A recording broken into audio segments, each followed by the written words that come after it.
नमस्कार श्रोताओं, आप सुन रहे हैं रेडियो 91.2 एफएम झुंझुनू की आवाज। और आज हमारे साथ हैं काव्या जी, जो कि इंडियन फॉरेस्ट सर्विस के जिला वन अधिकारी डीएफओ झुंझुनू में कार्यरत हैं। तो काव्या जी, आपका बहुत बहुत स्वागत है।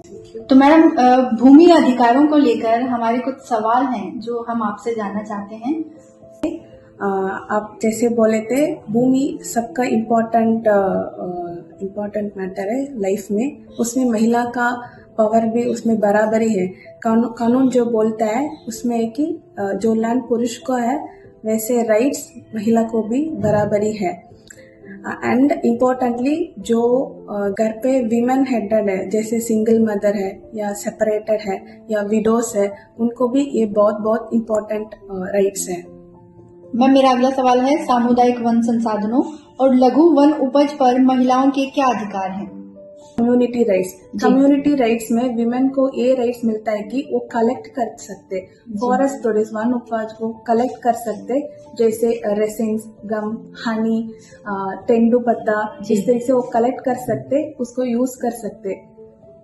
जी मैम। मैम, अगला सवाल है, ग्राम सभा और वन अधिकार समिति में महिलाओं की भूमिका क्यों जरूरी है? वन अधिकार अधिनियम नॉट ओनली दिस, काफी for every things in life महिला को रोल इम्पोर्टेंट है, वो जरूरी भी है। इसमें पर्टिकुलरली वन अधिकार अधिनियम में महिलाओं ज्यादा क्लोजली कनेक्टेड है। वन के साथ साथ वो काम करने वाले, जैसे मैंने बताया, वो कम्युनिटी राइट्स है, उन लोग कलेक्ट कर सकते, जैसे एक फॉरेस्ट प्रोड्यूस को उसको यूज कर सकते, वन भूमि से इस तरीके से वो कलेक्ट करके यूज कर सकते। जैसे कि ये महिलाओं को स्पेशल राइट्स भी है।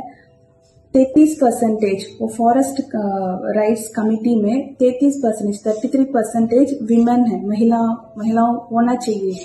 1/3 ऑफ द एंटायर कमिटी महिलाओं होना चाहिए। ये एक स्पेशल प्रोविजन है इसमें।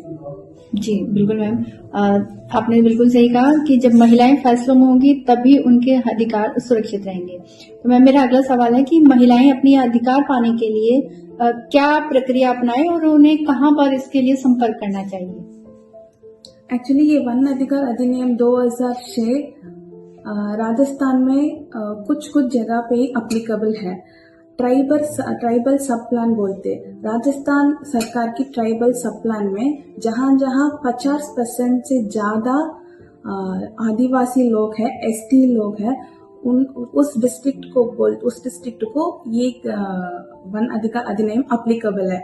जैसे कि बांसवाड़ा, डूंगरपुर, प्रतापगढ़, इसमें बोलते फुल टीएसपी, फुल ट्राइबल सब प्लान अप्लीकेबल है। इन लोगों और उदयपुर, राजसमंद, चित्तौड़गढ़, पाली, सिरोही में कुछ जगह पे ये अप्लीकेबल है। जैसे कि गिद्धवा, वल्लभ नगर उदयपुर में, फिर कुंभलगढ़ तहसील राजसमंद में, कुछ जगह में ये ट्राइबल ये शेड्यूल एरियाज ऑर्डर बोलते, शेड्यूल एरिया ऑर्डर 2018 के अनुसार इसमें ये 2006 का अधिनियम अप्लीकेबल है। इससे हमको ये पता चल रहा है कि झुंझुनू में ये एप्लीकेबल नहीं है। एंड आपको क्वेश्चन की जवाब देना चाह रहे हैं कि अगर ये राइट सारे ये विमेन महिलाओं मांगना चाह रहे तो दे कैन गो थ्रू ग्राम सभा थ्रू ही ये चलता है। पहले सब डिविजनल लेवल होता है, फिर उसके बाद डिस्ट्रिक्ट लेवल में कलेक्टर बैठते, एंड इसमें फॉरेस्ट डिपार्टमेंट, अन्य डिपार्टमेंट्स भी होंगे। फिर चर्चा करके उसके बाद इनको क्या राइट्स देना है, क्या राइट्स अप्लीकेबल है, वो चर्चा से हमको पता चलेगा।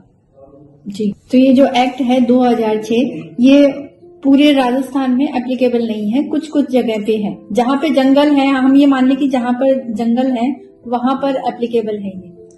हाँ, नहीं, जहाँ पर जंगल है वहां पर एप्लीकेबल ऐसा नहीं होता है। जहाँ जहाँ राजस्थान सरकार की शेड्यूल एरियाज ऑर्डर 2018 अप्लीकेबल है, वहाँ होता है। जैसे मैंने बताया कि बांसवाड़ा, डूंगरपुर, प्रतापगढ़ में पूरी डिस्ट्रिक्ट में ये अप्लीकेबल है। बट उदयपुर में गिद्धवाड़ा, वल्लभ नगर और कुछ जगह है। फिर कुंभलगढ़ तहसील इन राजसमंद, चित्तौड़गढ़ में कुछ पार्ट्स है। फिर पाली का बाली तहसील है, फिर सिरोही का कुछ जगह में। इसमें तो गवर्नमेंट ने, राजस्थान सरकार ने कुछ लिस्ट बना के दिया, उसी एरिया ही ये एप्लीकेबल है। बाकी सारा एरियाज में एप्लीकेबल नहीं है। फॉर एग्जांपल जयपुर में, अलवर, झुंझुनू में, चुरू में, इस तरीके से बाकी सारा एरिया में एप्लीकेबल नहीं है। इसकी एक रीजन है, जहाँ जहाँ प्राकृतिक संसाधन के ऊपर लोग ने डिपेंडेंट है, उधर ही ये एप्लीकेबल होता है। बट आप देखते तो झुंझुनू बोलते शेखावटी एरिया, इधर काफी सारा प्लेइंग एरियाज है। इधर एग्रीकल्चर, खेती मेजर काम था। एंड अभी काफी सारा एजुकेशन बढ़ाने के बाद people are going to army and teacher and सारे बिजनेस में चला गया। सो इसमें ये प्राकृतिक संसाधन के ऊपर डिपेंडेंट इधर नहीं है। इसकी वजह से इस एरिया में ये पर्टिकुलर अधिनियम एप्लीकेबल नहीं है।